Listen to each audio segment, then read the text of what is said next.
afternoon, and good evening, wherever you are. A warm welcome to all of you. It takes courage to be yourself in a world where you're constantly told that who you are isn't enough. Being yourself is the biggest gift you can offer yourself and others. Be brave enough to be in the world who you are without an apology.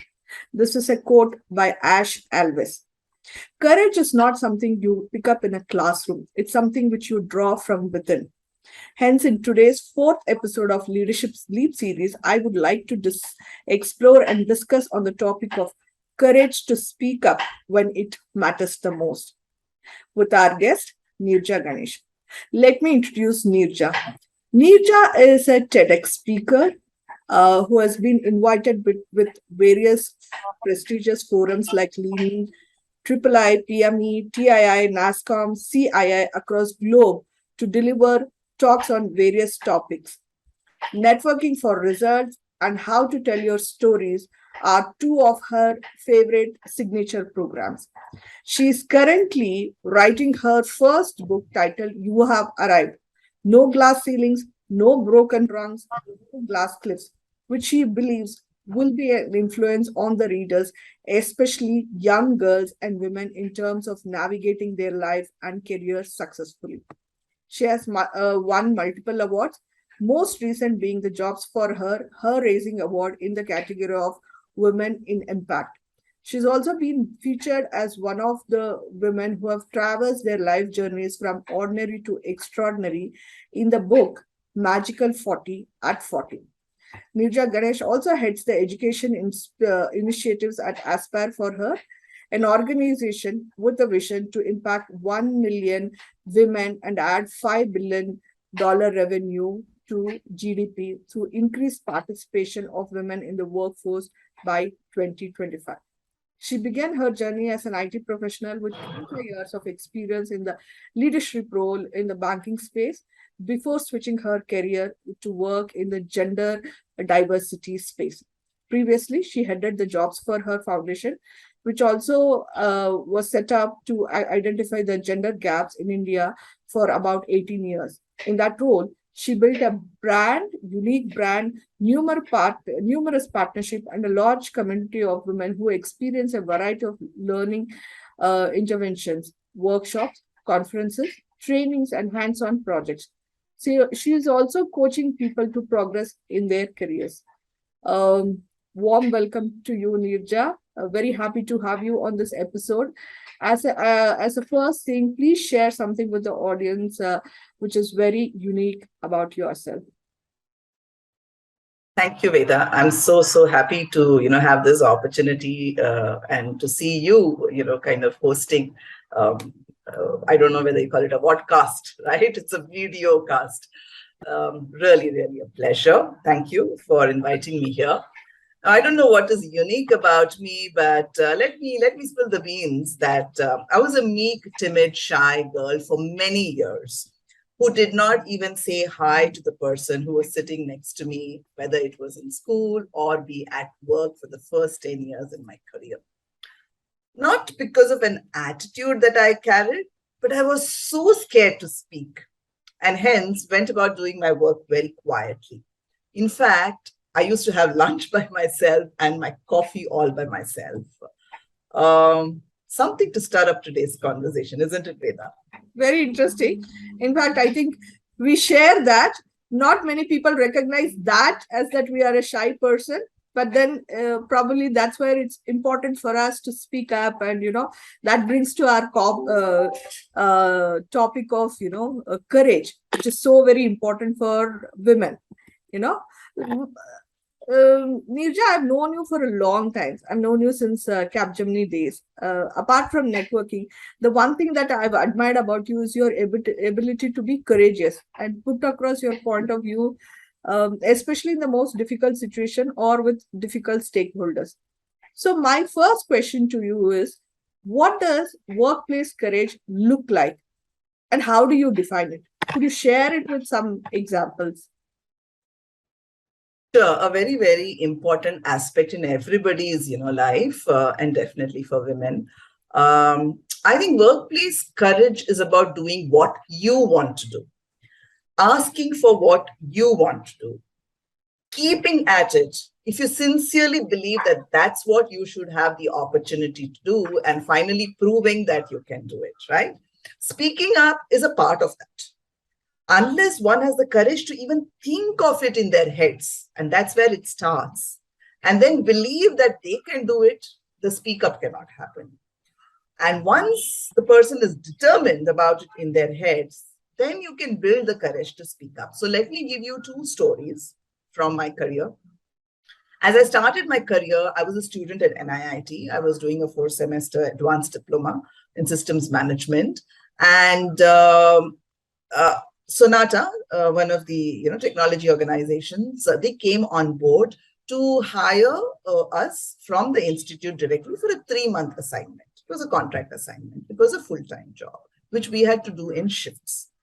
Now, it was a wonderful opportunity, and all of us kind of accepted it. But the only issue was that because it was shift work, and I had a 6-month, another semester to complete. Most of my other friends had committed only for 3 months in their course, which was finishing up in a month or so. But I had a longer, duration of the course to complete.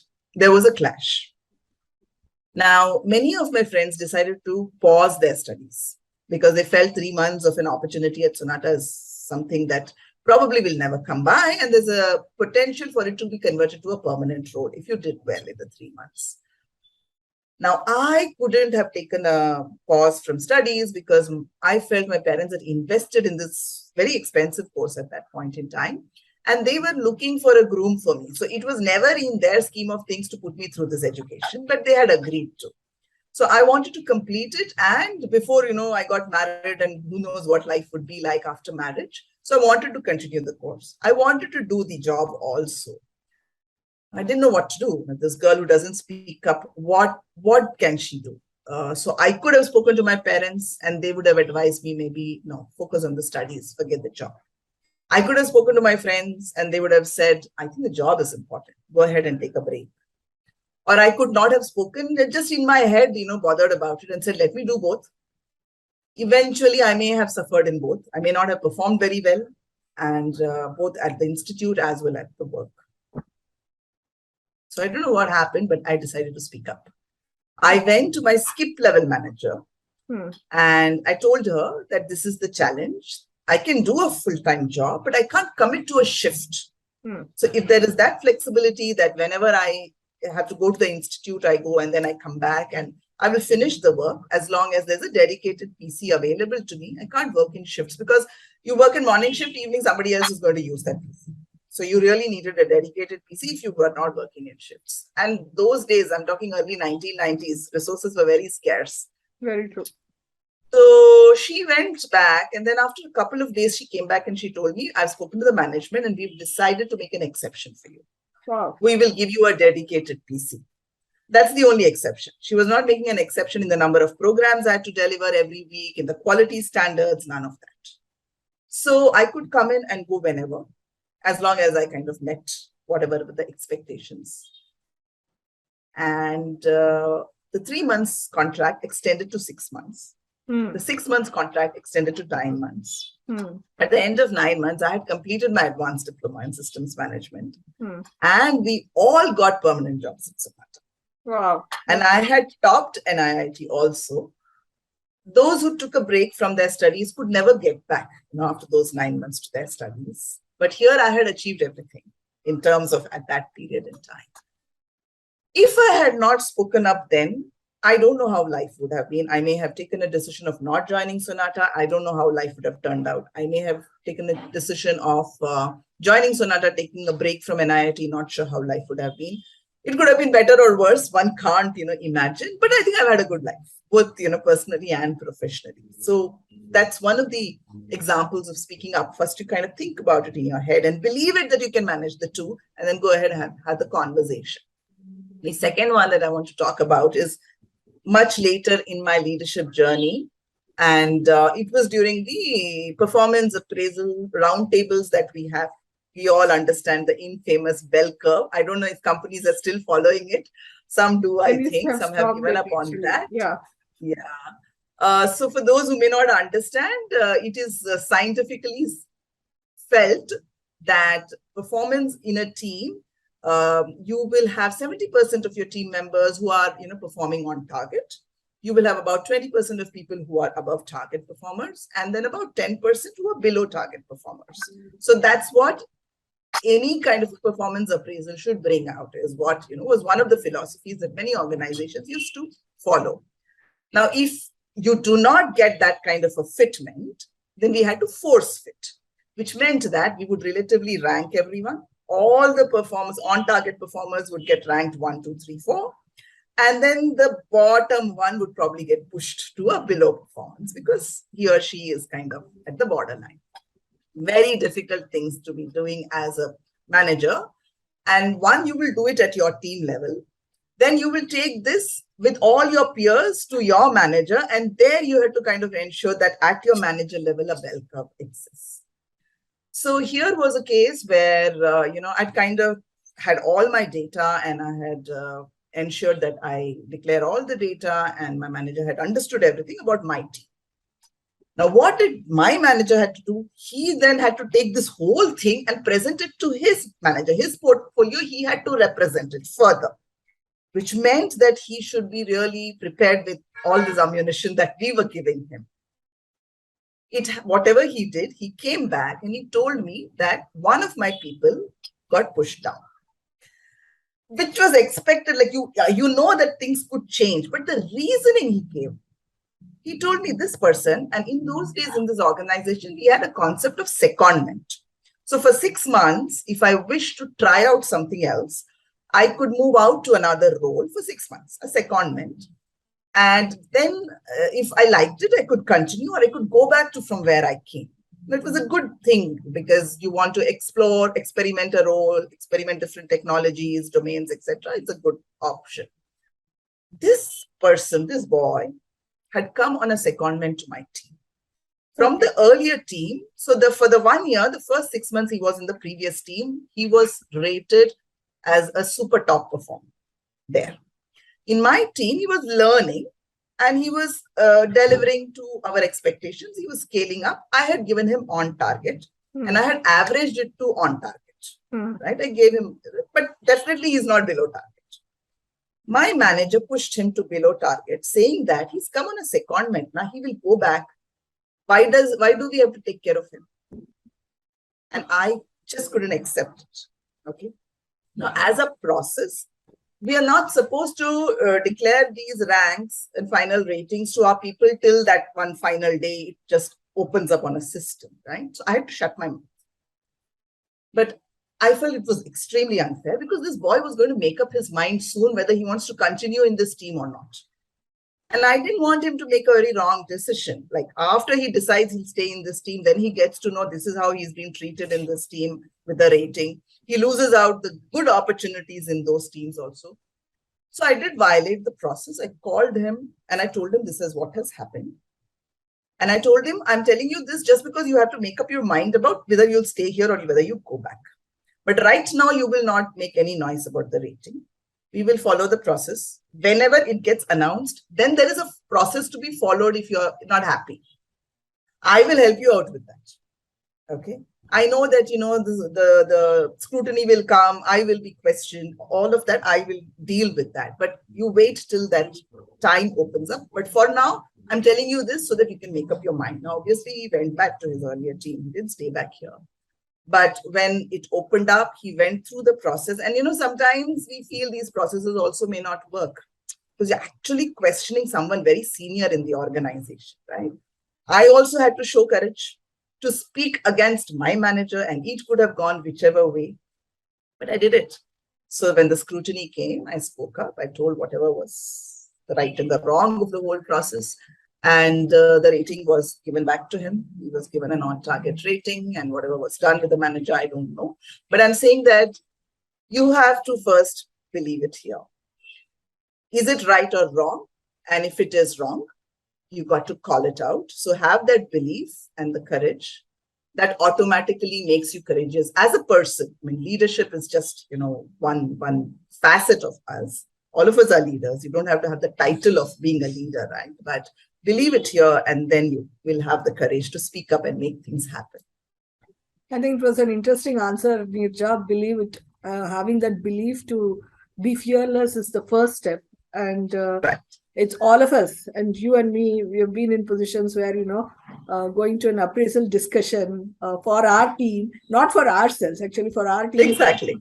going to a war with with tons of data points and still uh, what is that he has done kind of thing. I think these are examples where it helps people to overcome their fear and then just move forward and take something from within, so that your compass is your own right or wrong rather than what is defined by process or an organization. So moving on with that, it's an interesting thing that I think during our interaction during Capgemini or after that as well, I've been asking you one interesting question, and I think that's something which even audience will like to hear from you, and something that I've also liked in you is that many of us are burdened by this "lo kya kahenge" syndrome. As leaders, it's even at individual level or at leaders, we get so much carried away with the opinions of others, and as leaders, we have to take decisions every other minute. So, what is that? What is your thought process to go beyond it? Sure. So, in this previous story that I mentioned, and let's call this boy A, it didn't matter to me about who said what, right? It could be that A could have said and felt that I was not an influential leader. I was not able to, get him at the round table the right rating. There was no guarantee that someone would hear him out. There's a possibility that while the process exists, maybe it would not kind of get done in the best possible way. People may not come to me to ask what had really happened. But I didn't worry about what it would mean for me, right? I just didn't bother. Whatever happens to me is insignificant in this, because you need to do the right things for your team person. So I didn't care about what log kahenge. What is the right thing? And you've got to do the right thing. Right? Now, I believe a leader has to do three things. One is represent his or her team fairly to ensure they get the right support from the management. That is our duty as a leader. The second is represent the management to the team fairly and own up those decisions. Whatever are the management decisions, you need to own it up. You can't say, hey, he did it, I really tried my best. It's not a leader. The third is, when you see unfairness anywhere in the system, you have to call it out. This is what I believe a leadership trait is. Now, let me give you an example of representing the team fairly from my own life. I told you 10 years, I didn't even open my mouth, correct? So I started my career in 92. I'm saying in 2001 is when there was an opportunity for someone to make me a team lead, because my team lead had gotten a 6-month on-site opportunity. In those days, leadership was technically qualified person, most technically qualified person. You didn't look at any other leadership aspects. I happened to be that in that team of 10 people, and they made me the team lead. Now, all my till then peers who now became my direct reports used to look up at me, because the team, team and the project was going through a lot of transformation. And they were looking up at me to ensure that I support or get them the right support. Now, one of the things that was happening was the organization was going for a CMM certification. And for those of you who don't understand CMM, it's like one of the quality certifications that an organization gets, so that they are benchmarked as one of the good organizations for project delivery, etc. So as part of this, there were some processes defined. All of us had to comply and follow the processes. And every week we had to do a self-assessment to see how are we complying. It's a journey, right? On day one, you won't comply 100%. And the managing director of the organization used to hold a meeting every week with all the team leads to look at the scorecard, team-wise scorecard, and to figure out what's happening. So I did the self-assessment and I was, very sincere. So there are only yes and no answers for every question. And even if the slightest feeling of a no, I put it as a no. Eventually, I had a pathetic score. I went into this meeting and I was looking around to see everyone was having good scores. I came from a production support team. So I looked for another team lead who was also doing production support. And I asked him, how did you manage to follow the processes so well? So he said, I just complied, Neeraja. So he gave me an example. So there was a question, do you have coding standards? Now, in production support teams, you don't need coding standards because you don't code, right? You figure out if there is a coding problem, issue, you send it to another team because that was how the structure was, another team that will fix it. So we just kind of figured out what the issue was and either gave workarounds or, maybe that's an understanding of the process issue or we pushed it to the other. You didn't know coding standards. So I said, no, we don't have coding standards. He said, I created a coding standards document. I put it on the drive and I made myself yes. I said, it doesn't work that way for me. I mean, what use is that compliance, right? So I'm not going to do that, I told him. So when the managing director came, with all the conversations, I told him, he's struggling a bit to follow the processes. We would like it if someone from the quality team comes and sits with us to understand our work and then tell us how to comply. I mean, how to follow the processes. Everyone around me looked at this girl who has never spoken in her life. She's kind of challenging the MD. And they kind of decided, if not thrown out of the company, at least thrown out of the role because she's not equipped to be the team lead. Anyways, I said this and I came out. 2 days later, there was an announcement by the MD. It was not about me getting thrown out. It was about a new concept that he brought in, which was a concept of quality representatives. So these are people from the QA team who will come and sit with the teams, the actual delivery teams, and see how the processes can be implemented. So while it benefited me, it also benefited the rest of the organization. And what came to light was the processes were defined only for development projects. They were not defined for production support projects. And that's why we had questions like coding standards and a lot of things which we didn't know how to follow. So they went back and redefined the entire process back. And that is what happened because I spoke up, right? I asked the question. If I had not asked, maybe, this would have gone on for many more months and maybe towards the end, when there was an external review, something would have come to light. It could have been more embarrassing and things like that for the organization. So it is important for you to speak up when it comes to your team and represent the team's interest very well. And that was the first time I spoke up. And after that, I realized that there is a lot of merit in speaking up. Now, if my managing director had not heard me out, it might have been a different story. But I think regardless, you have to make that effort to ensure that you represent your team's interests well. Now, you also need to represent your organization and management to your team. This is something which I would like to refer to, Apurva Purohit's book, Lady, You're the Boss. I don't know how many of you have read it, but she says you have no choice but to choose. If you are in the leadership position, you've got to choose a stance. Many people just decide to sit on the fence because they don't want to be, known and felt and seen as someone who's taking sides and be called out as a bad person or whatever. But it doesn't help. You've got to make a choice and then you have to stick by that choice. During the pandemic, we've seen a lot of things happen. Organizations have had to lay off people, salary cuts, maybe, 4-day weeks and hence salary cuts, long leave they have asked people to take and stuff like that. Well, it was needed, right?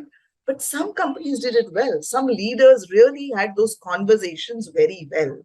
And you need to have that. You kind of have to be open and transparent to your team. There will be emotions, both ways. We are not emotionless as a leader, but certain things have to be done. Emotions will be there. But the way you conduct yourselves, the way you're open and transparent, giving reasons, will keep you in high regard forever. That is something that, I know for sure. Finally, unfairness in the system, like I did in the case of A, you need to call it out. And do what you need to do. Just a couple of days back, I was chatting up with this person because I happened to see his LinkedIn profile. He is now a technology director. in an organization. So I said, yeah, really good. You've done well for yourselves. And he said, Neeraja, it's because of leaders like you. And I will always remember the way you kind of led teams. And that's what I practice today. Very interesting. So I think forget what the rest of the world says. You've got to have your own North Star. You need to have your own value system and be guided by that. Very interesting answer, Nirja. As a follow-up, I know you said that that is the first time you spoke to the MD, was it that the defining moment in your life to speak up, or did you have any earlier experience in your childhood or something where you strongly believe that speaking up is actually what makes the difference? No, I think from a career perspective, for sure, I think that was the moment. At home, I will say that I did ask for certain things. For example, when I had to, I felt like doing the course, the NIIT course, which was not part of any thought process that we had as a family, because I was supposed to be married off the minute I would have graduated. But I've had a keenness to do this course and explore a job. So I did ask my father. While I was a quiet person, I did ask. I did say this is the kind of a person that I would like to, marry and things like that. So I've done that, despite being the quiet one who you may think that, okay, whatever is done to her, she will kind of accept it. I have asked. But in terms of really speaking up, I think that was the first moment in the organization. Yeah, that's very nice. Courage also means like we all know that it is means being authentic, and authentic is not only in terms of words or action, but sometimes in an Indian context or an Indian corporate context, I also feel in terms of dressing up. The reason that I'm bringing about dressing up is the fact that I've always seen you in saris, and you ace it so very well. Um, so, what is your secret to be continuously authentic in spite of difficult situation? Especially, let's take even the dressing up kind of a scenario also. Um, just share your thoughts on that, Nirja. Sure. So the sari has become a trademark, a brand image for me. And I think it has only enhanced the person and the personality that I have in all these years. Now, let me also, speak about what do you believe in? Okay, I'm not saying everyone wear a sari. That's not the point here. What is your belief system? Okay, and be guided by that. What are your values? You resonate with certain things. There's absolutely nothing wrong in wearing any kind of an attire, dressing up in a particular way, your hairstyle or whatever. Do what you are comfortable in, as long as that is what you want to do. Not because the rest of the world is doing it, and so you don't want to be seen as someone different, or you want to comply and things like that. A quick story here is, when I did a business trip to Paris for a leadership development program, for 4 days, we were supposed to wear Western formals. That was the guideline given to us. And I've never worn Western formals. So I told this coordinator who was giving us these guidelines that in India, a sari or a salwar is considered formal. And that's what I would do. I would wear that. Because I don't think all of us have got selected for this program based on what we wear. It is what we bring to the table, our leadership potential, our past performance, which is what has made us being chosen for this program. So I wear what I'm comfortable in. Please go and check whether that works out. She was taken aback because she's been coordinating so many programs through all these years, and for Indian women, and no one has actually raised this. And then after 2 days, she came back and she said, you can wear salwar as long as it's muted colors. So the black and the beige and the white, etc. So for me, that's what it is. Whether it's the choice of what you wear, how you look. Influencing as a leader, you got to influence, right? And influencing is an art. I've done so many workshops on, influencing itself, the power of influencing. Assertiveness, negotiation, taking the crowd along, being open and transparent. These are the key traits to be able to showcase your courage and the belief that you have. So what you wear does definitely, kind of stems from that.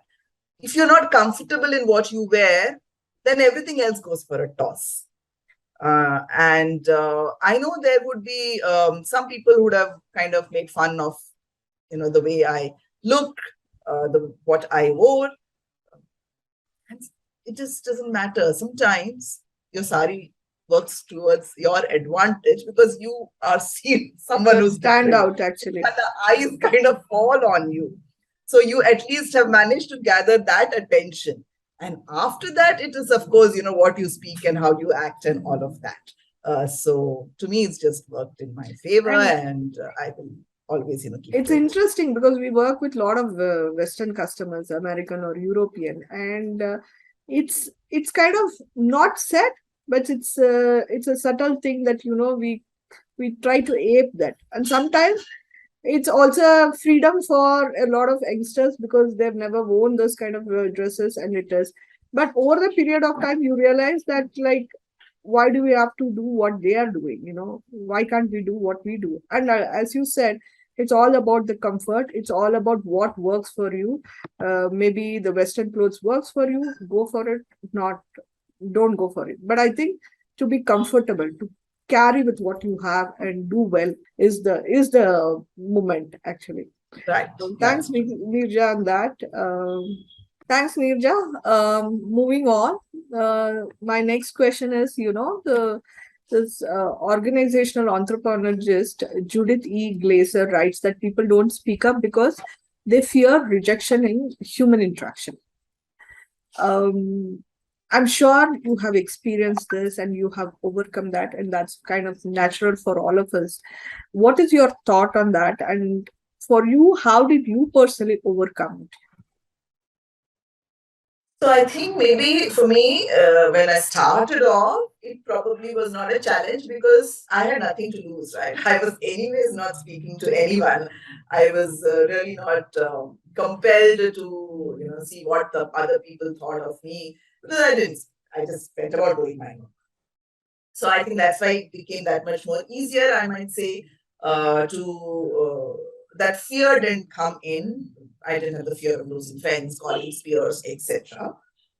So I made that first speak up. I made use of it as a first speak up opportunity with the MD at that time I told you about the CNN. Now I have grown, I have made friends, I have a large network. I know that there will be people who trust me and believe me, and there will be some who are the naysayers, right? There will always be. Leadership is about transforming the naysayers and not molding yourselves to meet the expectations of the naysayers. Beautiful. I'm not saying that you don't take in anything from others. That's not it's my way or highway. That's not what leadership is. You also have a responsibility to kind of explain to them why certain things are like this, why you've kind of chosen this path. I'll give you a story. And here, what comes out very, very prominently is each of us has a USP. What is your unique selling proposition?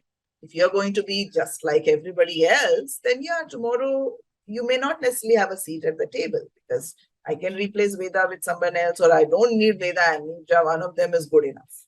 Correct? So if you want to have the seat at the table, you have to bring in your USP, which is so very important, and that will attract a lot of rejection. It will, for sure. The quick story that I want to narrate here is, see, when I was in the corporate world, we went to a lot of conferences, we networked, we did a lot of things. There was there was a set of people who knew you, or you were comfortable in that space because you knew what to converse and how to converse.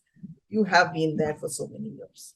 The minute I went to head the Jobs for Her Foundation, I had an opportunity to attend an event which was the launch of a women's entrepreneurial, accelerator.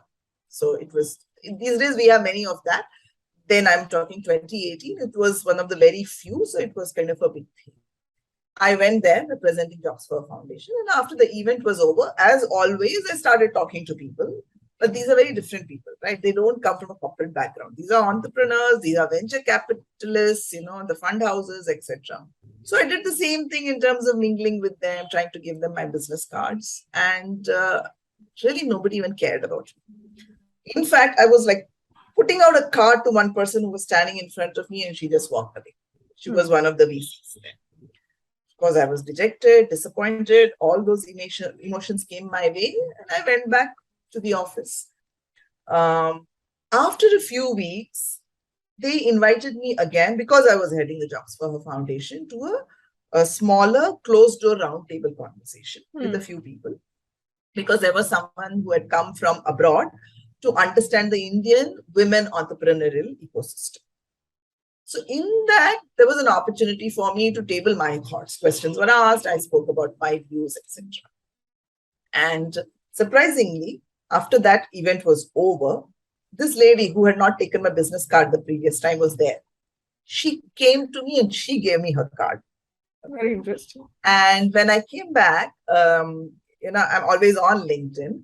I saw a note from another person, and he's also very well known in those circles. Said, "Hey, Neeraja, I was just checking that I will connect with you, but looks like we are already connected." Now, I do this, whenever I go for events, and there's a networking tip, I'm sneaking it in today, is that when you do meet people, ensure that you connect with them on social media, on LinkedIn for sure. So I must have done that in the previous event. And why is it that he came and looked me up after this event? Because he must have found something of use in the conversations that I had, right? So that's your USP coming through to say, okay, Neeraja, whoever she is, has this thought process and she knows this and she understands this. And then I actually, met him later because I was, looking for funding for the foundation, etc. And I picked his brains and all of that. And he gave me time, his personal time to have this conversation. But that's not enough, right? Few weeks, the founder of this women's entrepreneurial accelerator, I don't want to name the company, but I just want to say this. She called me and she said, "Will you come for a coffee?" I said, "Okay." And I went and met her at a coffee. And she said, "Will you become my co-founder?" And she said that, like this, I am on so many podcasts. That was the first time someone had asked me to be on a podcast. I didn't even know what a podcast was then. I'm saying 2018, right? And that had done the rounds, that recording of the podcast. And she had heard it and she felt that I should be a co-founder because of whatever I brought to the table from just that podcast, conversation. So what I'm trying to say is that people will say, you will feel, I was rejected. I'm not saying, I'm also human, right? So I did go back after that first meeting very depressed and saying that, oh, maybe I'll not fit into this crowd. But as I said, if you have your USP strong, you will get recognized. And that is why all the more important for you to speak up, to put forth your point of view. Okay. Quickly, I will also narrate another one. When I was at Nashi College, so I was, in this role, and it was in the year 2020. The role was to build the Industry Academia Connect. I was trying to talk to a lot of companies to see how we could collaborate with the college. Now, in 2020, nobody was bothered about anything other than their own company because they were going through whatever.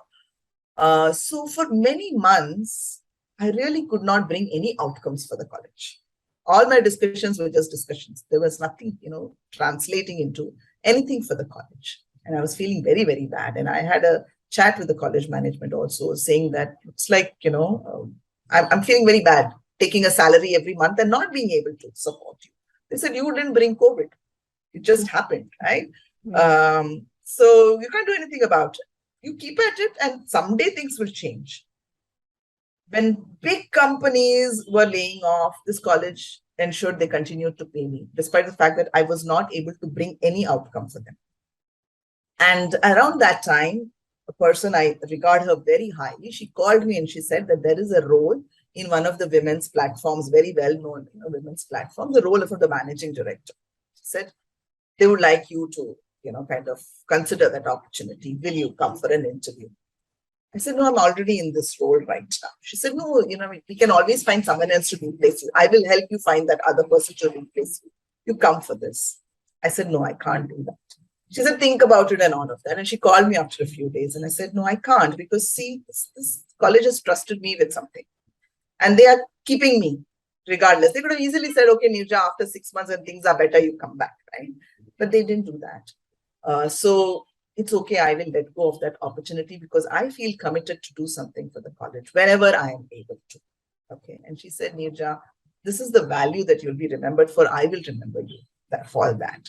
So people will remember you for many, many things. Okay. And that is why I always say that be a very courageous leader, speak up, uh, exhibit your values, exhibit you as a person that you are.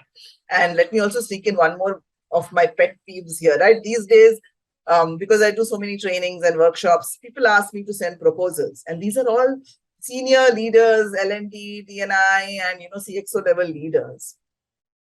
And they'll never come back. Okay. I say, you have to have the courage to say, Neeraja, your proposal didn't go through. I think you're very expensive, or this is not what we want, or, no budget. I mean, what stops you from just responding and saying, hey, that's the courage that's the culture of the organization I see when I don't get a response. Because I believe that each of us is a leader. You don't have to have the title of a leader. And I also believe that every interaction is an opportunity. If you are not going to stand up in that interaction and speak your mind, whatever it be, I think you lost that opportunity, right? So it is very, very important for you to kind of speak up. So for me, I think what I gather from this conversation is like going through rejections is part of life actually, and especially in more corporate setup, I think it's kind of a norm. But what you said is like you having your USP and believing in that, and actually exhibiting the value is what makes the difference. And today or tomorrow, people will recognize, and it's a matter of time. We just have to give time and be at it, and the things will come back to us. Nirja, we have kind of to the end of our session. I would like you to suggest three practical tips for audience which they can use immediately to have courage at the workplace. How do they speak up the workplace? Okay. The first one is what I call as a mantra. What's the worst that can happen? For me, my decision making has always been with this question. So, for example, when I was at Sonata and I didn't know whether I should do this or that, I went and spoke to this lady because what's the worst that could have happened? The worst could be that she would have said, sorry, we can't do any change. You may want to go back and do your studies. Come back after your studies if there's a position. I was not getting worse off from the position that I was at. True, true. So what's the worst that can happen? In every situation, I have asked that question and accordingly moved on. So it will give you the courage. That the answer to that question will tell you whether it's worth taking the risk. And sometimes you're able to cope with that, whatever will happen, the worst case scenario. So go ahead with that. The second is do your homework and prepare well. When you have to show your courage and speak up, you can't just go and speak. You have to rehearse, you have to do your homework, think of all possibilities, get data points, and ensure that you have ammunition available for you to kind of have that courageous conversation. You have to believe in what you're going to speak. So get that belief in you with that preparation. And the third one is more strategic, build allies. You don't have to fight every battle yourselves all alone. Allyship is very, very important. Sometimes your allies will, fight for you on behalf of you, or they may just support you in that conversation. And that is also very important to ensure that you are able to courageously speak up. So I think these are the three things I would suggest. Very, very nice, actually. I like the first one the most. What is the worst that can happen if you speak up? What will the first thing can happen? Thanks, Neeraja. It was wonderful connecting with you. As usual, we kind of chat up on a lot of things, and to have you on this platform and share your journey with the audience was very interesting and wonderful. As usual, wonderful to talk to you. Thank you. Thanks, Veda, and I wish you all luck in your pursuit of this journey. It's not easy, but I'm sure you showing the courage to have these conversations and putting yourselves out there. So all the very best. Thank you.